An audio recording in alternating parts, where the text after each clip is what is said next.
Before we get into today's show, let me tell you about the latest deal from Mike Lindell, MyPillow. Once again, the big box stores have canceled their orders simply because they don't agree with Mike Lindell's politics. They don't like it because he supports President Trump. Well, he's going to pass that savings on to you. No more middleman. And boy, does he have some great deals on the Giza Dream Sheets and the Percal bed sheets. Listen to this. Giza Dream queen size, normally $139.98. Your wholesale price, $69.99 when you use promo code Joey. King size, only $79.99. The Percal queen size, normally $89.98. Your wholesale price, $29.98 when you use promo code Joey. Just call 1-800-893-4059 or go to mypillow.com. Always use promo code Joey. Free shipping options available. This allotment's not going to last very long. When they're gone, they're gone.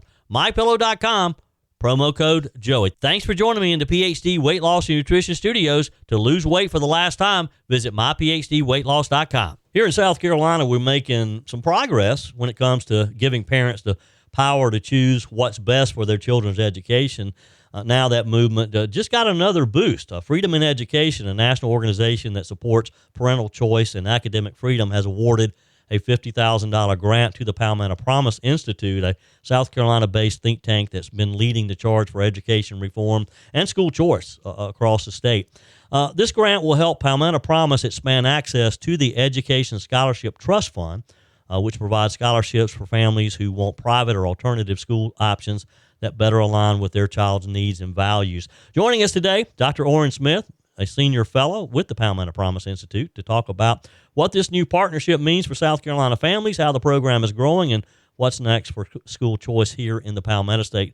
Dr. Smith, as always, it's good to catch up.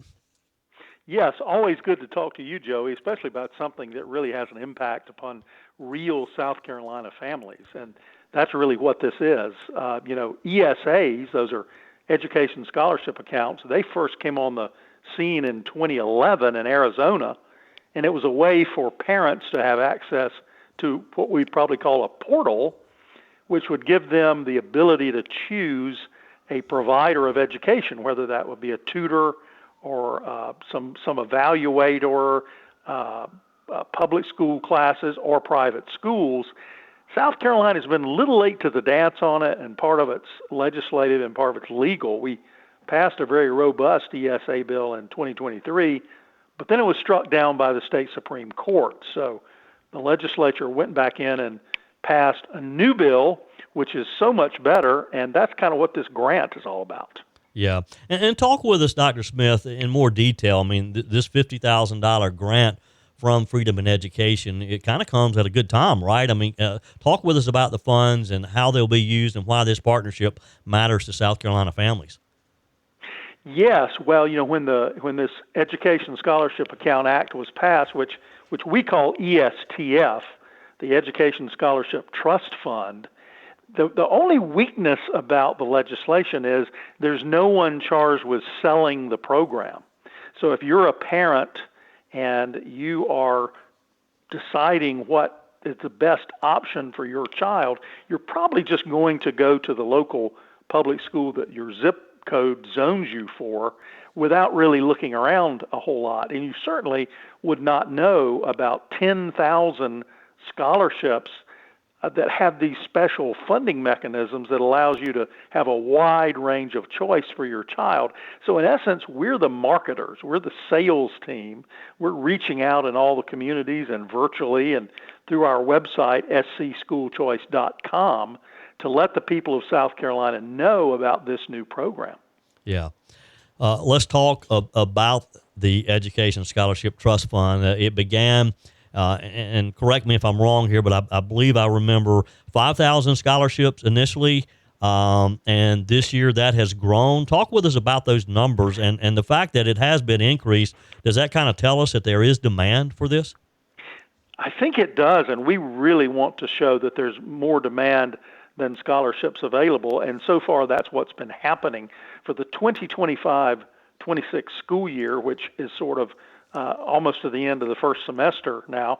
I find that hard to believe, by the way, that it's already as late in the year as it is. Sure. But there are 10,000 scholarships for 25-26, and there will be 15,000 for 27. So the amount of funding that goes into that account that's controlled by the parent is about $7,600, $7,634 to be exact, and that's related to the amount that the state funds for students in regular public school, with some factors built in to allow that to grow every year. But the key factor to remember is there are 10,000 scholarships this year, 15,000 next year.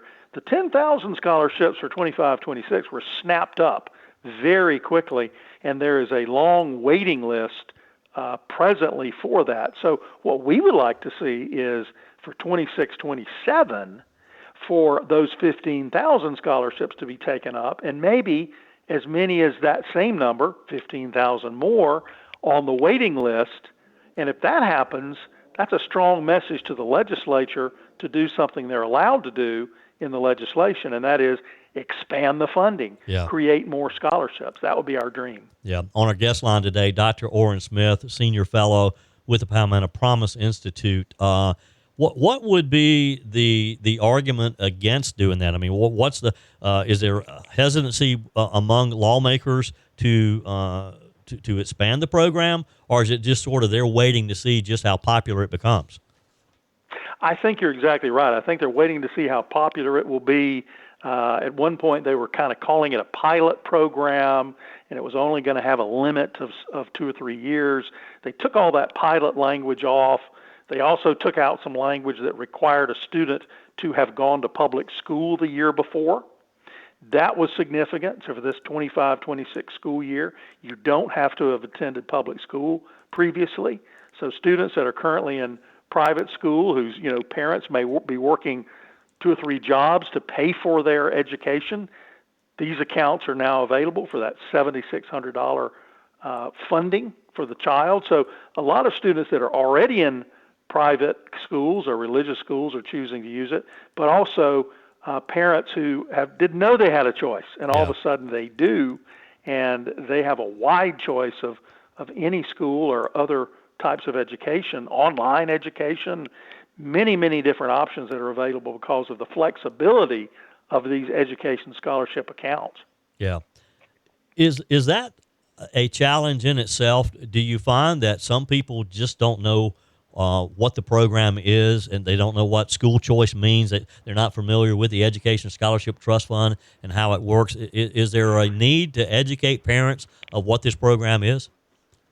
Oh, there absolutely is, and that's why we set up SCSchoolchoice.com. That's SCSchoolchoice.com, so that parents can be educated about it. When the program first launched, before it was shut down by the Supreme Court, a lot of the applications that the State Department of Education received, some of them were for parents who thought it was a program for college or thought it was for pre-K, or really a lot of misunderstanding. And that's before we really got in earnest and began teaching, in essence, or educating the people of South Carolina about what the program is all about. So this grant that you mentioned, that allows us to do so much more: teaching, educating, marketing, explaining the program. Some parents find it just absolutely too good to be true, but it's not. It actually does exist in South Carolina. Now, there are over 700,000 students in traditional public schools. The 26-27 program for this will have 15,000. So it's not going to be an earth-shattering number, but it is a beginning. And I think once the legislature sees that it's working and starting to see how the lives of these kids are being changed by their new experiences, I really think it's going to take off, and the legislature is going to lift that cap. Yeah. Dr. Smith, let's go back, and I want you to take a minute and kind of pat yourself on the back, if you will, because when you mentioned it being challenged with the South Carolina Supreme Court, and that was a delay with the program. Talk about how Palmetto Promise Institute stepped up, because people were already in the program. I mean, they were already involved in it, and how you guys stepped up to help those families out. Well, the day that we found out, and it was September 11th, a date that we'll always remember for other reasons, but it was September 11th, we learned that the state Supreme Court had, in essence, shut down the program for all except for some of the tutoring and other providers that were not private schools. So if you were a private school parent benefiting from this program, then suddenly you were looking at running out of money after the first 9 weeks to fund your child's education. So our president, Wendy Damron, went to some donors both in the state and in the country and raised the several $1 million that was needed to fund the rest of the school year, so that these kids who had just gotten into their new schools could enjoy the entire school year in that school.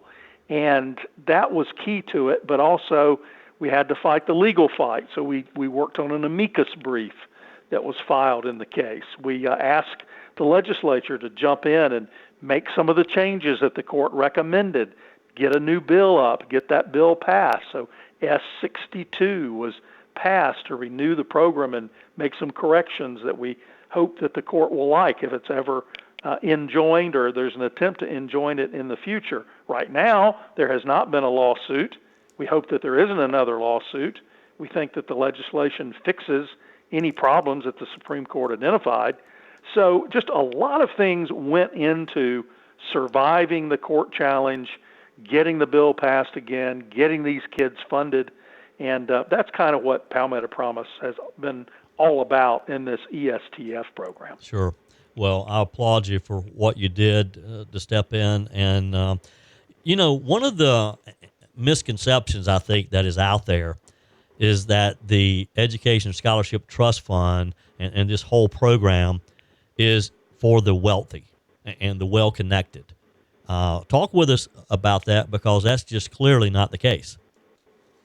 Right. Well, it's really for anyone that wants something matched specifically to their child. You can have some very creative plans. Say if you had a child that needed certain types of therapy, maybe they needed certain types of counseling, maybe they need a little bit of tutoring, maybe they wanted to take one class from the local public school, maybe they wanted to take some classes virtually. I mean, you could create just on the fly a customized plan for your child. And I think a lot of this was kind of going on during COVID anyway. A lot of parents were for the first time really taking stock of what their child's education was like and whether the type of education they were getting was a good match. A lot of parents just simply, they want their child to go to a different public school. So all of this becomes possible with a program like this. And ultimately, I can't predict the future, but I think this is the future. Parents being able to take the funds, essentially allowing those funds to follow that child to go to whatever type of program that parent chooses that matches that child's needs perfectly. And I really do think that's the future, one way or another. Yeah. If you were to compare what we're doing here in South Carolina to other states, Dr. Smith, how do we compare? How does our program compare to others? Well, we were to take the largest number that's in play right now, which is that 15,000 number for 26-27 that's coming up for that school year, and we were to compare it to Tennessee and Georgia and North Carolina and Florida. South Carolina would most likely be the lowest number and the lowest percentage, simply because Tennessee just passed a robust new program. Georgia has a relatively new program. North Carolina built theirs up, and Florida is school choice heaven. School choice in Florida has just become a part of regular life there. They have hundreds of thousands of scholarships available every year, and their program is very, very successful. A lot of that began when Jeb Bush was governor and has continued now under Governor DeSantis and others to just really open up the market. And it's transformed Florida and helped them with their academic issues that they had in the past in Florida. So it can be transformative for improvement on standardized test scores and things of this nature when students are matched to the perfect environment and the perfect situation for that individual child. And you may have 3 children Maybe they're all on the ESTF program, but all of them have slightly different educational experiences and settings. But that's possible with the ESTF. And we're just excited to start hearing these stories come in of these lives being transformed by the options that they now have with this program. Yeah, well, Dr. Oran Smith with Palmetto Promise Institute, it's always a pleasure, and I thank you for being with us today and for the incredible work you and your team are doing to make education more accessible for families across the Palmetto State. Look, if you want to learn more about this program, go to scschoolchoice.com, scschoolchoice.com, if you want to learn more about what the great work that Palmetto Promise does, and they do a lot of work, not only in education, but other issues as well. PalmettoPromise.org, PalmettoPromise.org. Dr. Smith, always a pleasure. Appreciate you, and we'll talk again soon. Looking forward to it. Thank you. Let's be honest. Those summer vacations and backyard barbecues added some extra pounds, right? But instead of feeling guilty or falling further behind, it's time to reset, drop the weight, and get back in control. The solution isn't a shot. Real lasting weight loss starts with your mind, not your mouth. At PhD Weight Loss, Dr. Ashley Lucas and her team help you uncover the real reasons behind your weight gain so that you can reprogram the way you think about food forever. PhD clients lose up to a third of their body weight without ever taking a drug. I know because I lost 33 pounds with PhD Weight Loss. Through real food, behavioral coaching, and proven science, your body can become a natural fat-burning machine. Why risk spending thousands on shots that strip away muscle, come with dangerous side effects, and leave most people regaining 60% of the weight within a year? With PhD, you'll activate your body's natural appetite control, burn fat safely, and stay in control. Even if you're already on Ozempic, PhD can help you transition off while still losing weight. Take the first step today. Call 864-644-1900 or visit myphdweightloss.com. With fall leaves beginning to show up with some color, now's a good time to plan a drive through the foothills. And part of what makes those fall drives so special is the small town Carolina charm, and the kind that you find in downtown Walhalla right here in upstate South Carolina. And right in the middle of downtown Walhalla stands a building with over a century of history. Once a schoolhouse, now a stage where that history comes alive. I'm talking about Walhalla Performing Arts Center, a gym that's been bringing big-time entertainment to the upstate for years now. From country legends to bluegrass bands and Broadway-style performances. Joining me this morning, the guy who played a major part in making this happen, Mark Thompson, is executive director of the Walhalla Performing Arts Center, to talk about how this historic venue became one of the upstate's premier performance spaces and to give us a sneak peek at the incredible lineup headed this way this fall. Welcome back, Mark. Always good to have you. Mr. Joey Hudson, it's great to talk to you, and I hope Miss Peg is doing great, and the dogs, and Mr. Mike Gallagher, everybody's doing well. We are all doing good as we head into to this wonderful fall, the cool days, and we just doing great. Thank you for asking. Let's talk a minute, and we're going to get into the great lineup you have, and boy, you guys are busy. But for the sake of maybe listeners who aren't familiar with the Walhalla Performing Arts Center, it's more than just a concert hall. It's literally a restored piece of local heritage. Walk us through the history quickly of this old school building that was saved and transformed into a theater that we know today. Yes, sir. Well, the main structure, the front of the building, was built in the 1902-1903 period as a graded elementary school and facilitated that for many years, and actually became an offshoot. They've had,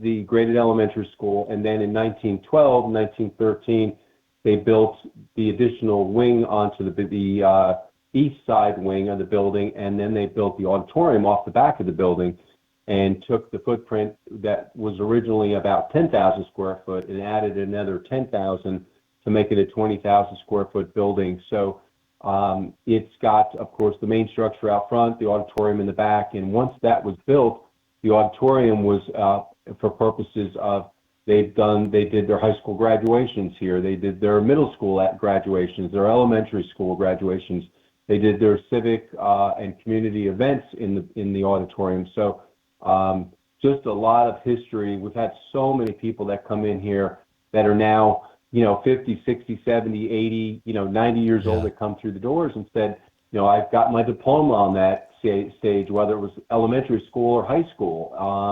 I did my first recital on that stage. I played that beautiful baby grand Steinway that's been refurbished and reconditioned. It's been in the building forever. We played, the piano there. We danced there. We sang there. So some great history, and it's neat to see layers of families that come through here. So on a historical value, which of course as you're aware of, and I'm not sure if your listeners are, that the WPAC, the Walhalla Graded Elementary School, is on the historic registry, National Historic Registry, which took a lot of time and effort for the original ladies that constructed here, that were retired school teachers, educators, that some of which went to school here, came back and got their degree and taught school here, but they went through all the length with not only the city, the county, the state, but on a national level to get it registered. So the building has got that going forward. Of course, the historic registry tablet. It is a true nonprofit, and as you and I spoke off air, and don't want to get too far into it, but unlike a lot of facilities that you and I see and your listeners see that have been taken up either by a city or a county, and we could go through the whole state really and shoot off a bunch of them that are now under the tax base of a community or the county. We here are a true non-profit standing facility.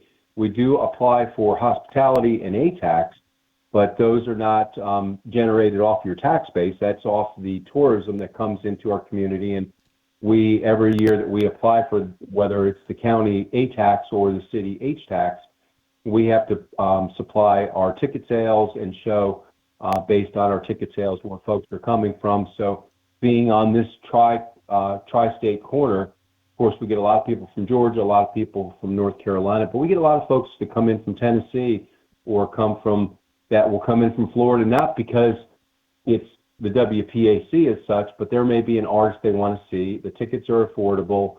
It's easy to park, and they're looking for just a fun weekend away. So they'll jump in their car and leave Florida, or even the folks over in Charleston. We get so many folks that live and reside in Charleston, and they come across the state 4 or 5 hours, and they've got all the tourism they want, but they want to come over and see this side, the beauty of what we've got on this side of the state, and come over here and hang out at our lakes and rivers and streams and hiking and biking and mountains and all the great things we've got here, and get off the beach for a little while. So they'll come out and stay and get an Airbnb. And we've got now downtown Walhalla some phenomenal restaurants. You come down. We don't have any fine dining as yet, but we've got some fun restaurants. You can come down and have a great time. A couple little brew pubs downtown and activity, but we keep it programmed and busy and make a weekend of it. Sure. Folks come in and see a show, and then maybe the next day we'll take a hike, go up to Stump House or Yellow Branch, or go up to Whitewater Falls, or go over to Lake Kiowee or Lake Jocassee or Lake Hartwell. So just the Chattooga River, just a lot of really cool things in the area. The auditorium, again, has been here. Gosh, it's literally weathered just every storm that's come through this area since 1903. Yeah. So it's just a great, sturdy structure. We now have the full 20,000 square feet completed. So the upstairs on the main structure, the 6,000 square feet plus that's upstairs, were the 5 original classrooms were restored. So 2 of which are Airbnbs, 2 of which are offices.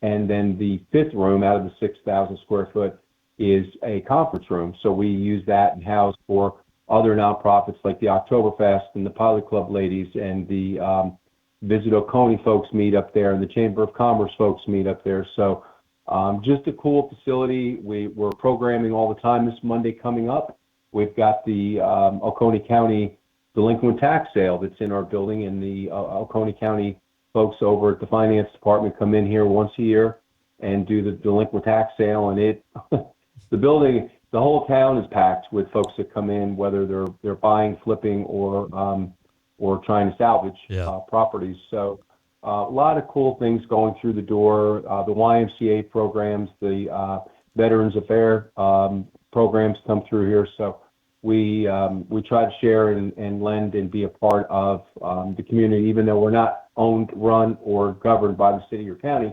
we are certainly a big part of it, and whatever we can do to be a part of that, we're involved in it. And great shows, as you mentioned. You and I spoke quite a bit last month. We had our very good friend in here 2 weeks ago from Fox News, and he's a great contributor, author, comedian, wrestler, bodyguard, all the above. Tyrus from Fox News in here, and tore the place down, came and did his comedy satire routine in here for 2 hours and 10 minutes straight that he did on stage. And folks just eat them up. They just love them around here. And we have a great time with that. We had Josh Turner here. And if I could insert here, and with me today, Mark Thompson, Executive Director of the Walhalla Performing Arts Center. That's what I was going to say. That's what I love about what you guys do.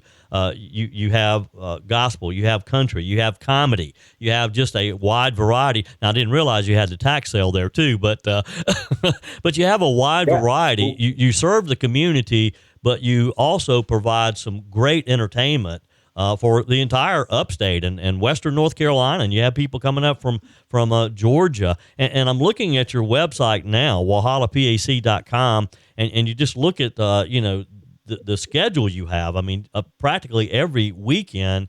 And you look here too, limited seats available. Limited seats. Get your ticket now. I mean, you got to get these tickets quick because you guys are selling out a lot of these shows. And I appreciate that. We do. We have a fun variety. We've got everything. As I started to mention, we had Josh Turner. We had Sarah Evans here a couple weeks ago. We'll have Marty Stewart here. We've had the legendary Winona Judd here. We've had Travis Tritt here. We've had, of course, a very good friend of yours and mine, the late, great James Gregory, and Tim Wilson in comedy. We have Brian Regan. We've got Karen Mills, of the fame with Leanne Morgan. And Karen and Leanne used to come here all the time, and Karen will be back doing her show. Dan Tominski. We've got blues, rock. We've got Mutt's Gone Nuts. We've got Emily Ann Roberts, upcoming country, from The Voice, whether they're on their way up or they're established, whatever it may be. A little bit of everything. We've got blues, rock, pop rock, the Gene Watsons, the legendary, the Lone Stars. So just a great, fun variety of music and entertainment.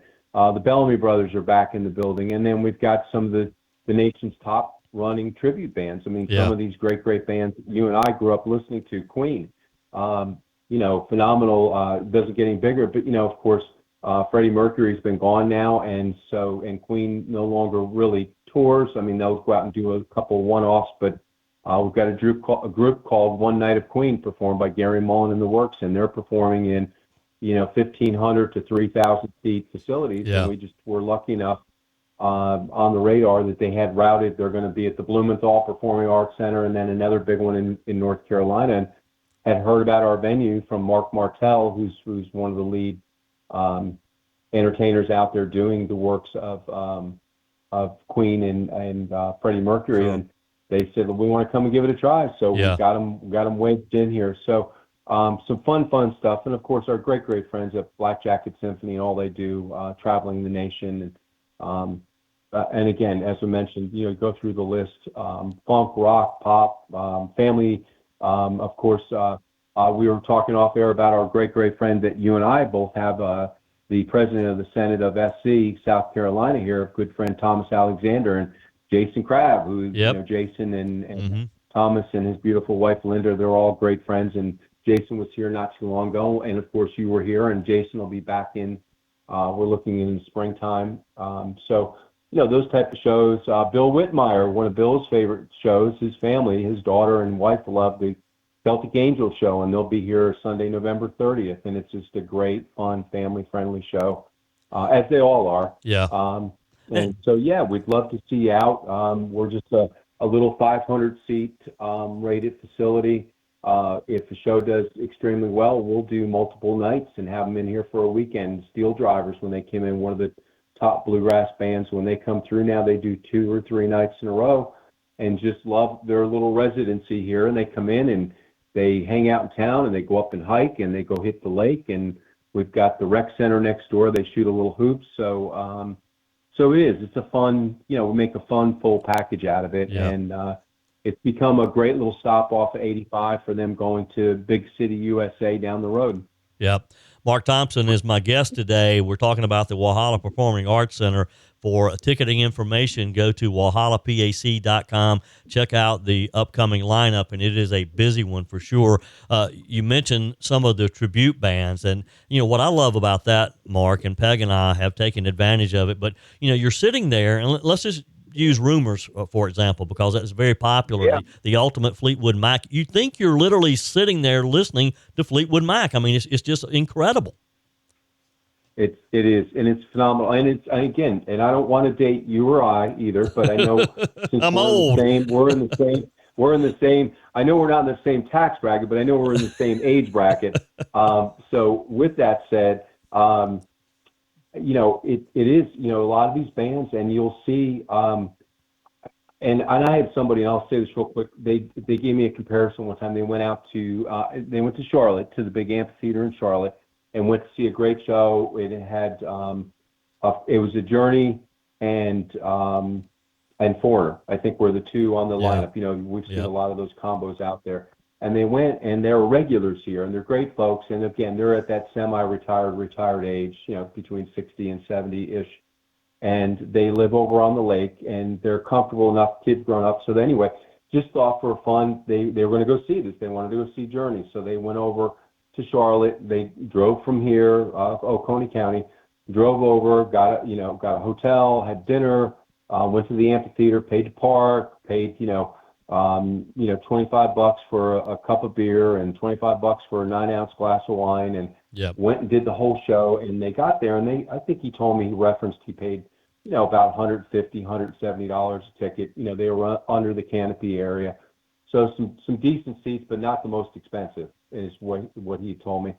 And they went to see the show, and he said, when Foreigner came out, they had, I can't remember the opening band, it was a trio, but Foreigner came on, they did their show, and then Journey came on and closed the show. And he said, of course, Journey has only one member from the band, the guitarist, that's the original. They had the drummer, but he's not been there from the very beginning. And so the lead singer is a replacement, of course, for Steve Perry.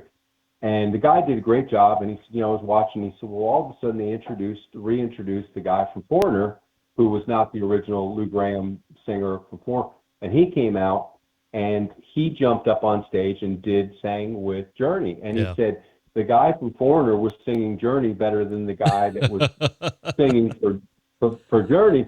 And he said, and I sat there, and I just had like this aha moment. He said, we watched the show, we had a great time. I mean, it was the energy level and the lights and, the whole, and he said, but I got in the car with my wife, and after we were done, he said, we were driving back to the hotel, and he said, I got thinking about it. And he said, and I wouldn't trade it. It was a great night. He said, but between the gas and the drive and the dinner and the hotel and the tickets and the parking and he said, we invested about $1,000 to come to Charlotte to come and see the show. And he said, and we saw two really, really great tribute bands, but we paid, a lot of money for the name. And he said, we can go see Black Jacket Symphony at our favorite place at the WPAC, or Rumors Fleetwood Mac, or, we had Mike Santora here doing his Billy Joel tribute last weekend. I mean, you close your eyes and it was like being with Billy Joel. And, I know it's not, but if you can spend $45 to $65, and he said, we can go to eat at Paisano's, or we can go down to Stump House, or we can go over to Carolina Pizza, or we, and still go home and be in our own bed and spend less than $200 and, and get the same quality of entertainment and not have to pay to park and, and be there with friends as well. So, something to think about. I certainly don't want to discourage folks from going to see these shows that are out there, but, unless you're going to see the Rolling Stones and you got, Mick and Keith on stage and what you're going to get, think about it. Think about the investment, what you're going to get into it. But we shop very, do a very extensive search on the tribute bands. I'm not going to tell you it's going to be the best of the best of the best, but we put a lot of work into it and try to get the price points. And, again, as I joked off air, I consider us the McDonald's of the theater business. We do a lot of shows because our margins are so small. So we're flipping a lot of burgers to make the back end meet. But, it keeps the folks happy and it keeps the doors open. And we're just excited and happy to have folks come in. And we've got, a handful of great sponsors that we love to death. And I don't know, do I have time to give a shout out for the sponsors? Or sure thing. Go for it. Sure thing. Yes. Okay. Well, I definitely want to give a big shout out to Kyle and Daryl, our good friends over at Blue Ridge Bank, and all they've done in phenomenal banking business, Upcountry Fiber, and all they do to keep our internet running and our phones running so we can get our ticket sales. Of course, our great friend William Kinley over at AnMed Hospital System and all they've done in the area in the Upstate here. And they keep me patched up after a weekend of work here. So I'm thankful. Big yell out to William there and the gang. And of course, the city of Walhalla, and they have really come a long way. I mean, they're patching up a lot of stuff that's just kind of been let go over the last 20 years. So Celia and Tim doing a great job. And of course, Phil Shirley and Cricket and Charlotte over at Visit Oconee and all they're doing for tourism. And of course, the journal and the content. And of course, our buddy Joey Hudson and all the great folks over there at our WORD radio family there. And I hate that I missed the party the other day. I just got too tied up at work, but we thank everybody there and all the great plugs and love we get from the Greenville market. Well, you guys do a great job, and you may not say that it's the best of the best, but I'll say everything I've ever seen at the Walhalla Performing Arts Center is the best of the best, and I've been blessed, my friend. I've been able to travel all over the world. I've seen Broadway shows. I've been to big concerts, and there's nothing better than just being in downtown Walhalla at the Walhalla PAC. I mean, it's just great. WalhallaPAC.com. Check out the upcoming shows. Get your tickets today. Mark Thompson, it's always a pleasure. Appreciate what you do. Joey, thank you so much. I hope to see you really soon. That's it for this special weekend edition of Just the Truth. Thanks for joining me in the PhD Weight Loss Studios. To lose weight for the last time, visit myphdweightloss.com. If you haven't joined my mailing list yet, visit my website, joeyhudson.com. Click on the Connect with Joey button so that you can receive our emails and the most up-to-date news. Also, join me on my YouTube channel. Be sure and like, comment, and subscribe. Just search for Joey Hudson. As always, thanks for spending a few minutes of your day with me. Do me a favor and forward this episode to a few friends. Just click on the share button and send to your contacts. We need to build an army of conservatives to win our country back, and we can do that by continuing to share the truth with our friends and family. Keep those comments coming via the Furman Ford text line 864-477-JOEY. Email to joey@joeyhudson.com, and I love your messages on the MyPillow message line. Again, that's 864-477-JOEY, 864-477-5639. Be sure and take advantage of the MyPillow special, just $14.88 on the standard MyPillows when you use promo code Joey. Order online at mypillow.com or call 800-893-4053. We're back again tomorrow and hope you'll plan to join us. Until then, remember, God's got this. He's still in control.